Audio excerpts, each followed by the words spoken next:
Hey guys, Jake here, History Major. Today we're going to be talking about one of the most riveting, nail-biting, and controversial elections in U.S. history. Not 2016, not 2000, the election of 1824. This election happened at the end of the era of good feelings. What's the era of good feelings? Well, it's when everybody in Uncle Sam basically voted for one party to control everything, the Democratic Republicans. This essentially meant one-party rule in the United States. President James Monroe, who is a Democratic Republican, even ran unopposed in the election of 1820 and won almost every single vote.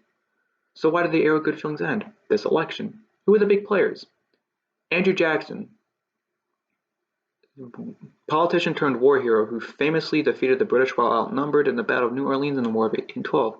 He's U.S. Senator from Tennessee since 1823.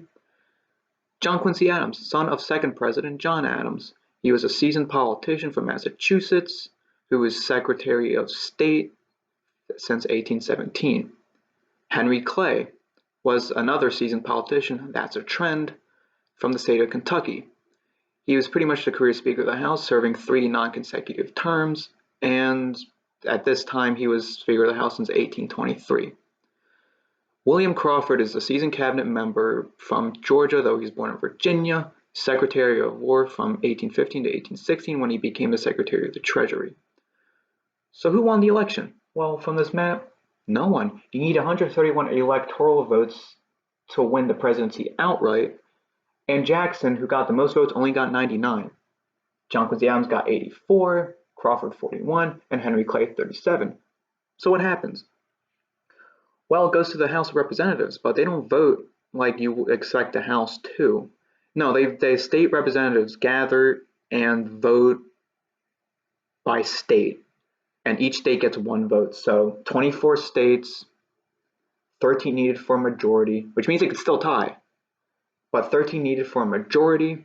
So who ended up winning?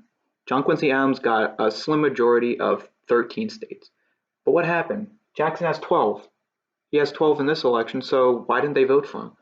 Well, when things go to the Speaker of the House, people look up to them as the leader and ask what they should do. So what happened was Henry Clay was the Speaker of the House. Henry Clay ran for president, but he did not qualify for the 3-candidate ballot for the House vote. So what happened? Well, this is the conspiracy part. We know that Henry Clay became Secretary of State under the Adams administration right after this election. So it's likely that John Quincy Adams promised Henry Clay the spot of Secretary of State if he could sway the House to vote for him. And that's what happened. Or he just gave it to him as thanks. So, John Quincy Adams became the 6th President of the United States, and Jackson was furious.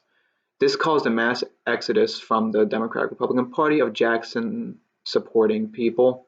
They formed the new Democratic Party, and Adams and Clay became the National Republicans, not those Republicans. So, what was the aftermath? Well, Jackson came back with a vengeance, and he completely shellacked John Adams in the election of 1828, becoming the 7th President of the United States.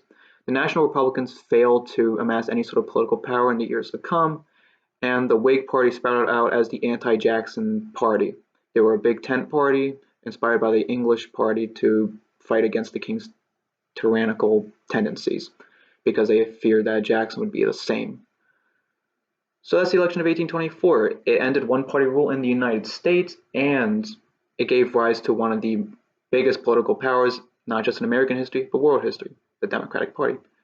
Thank you for watching.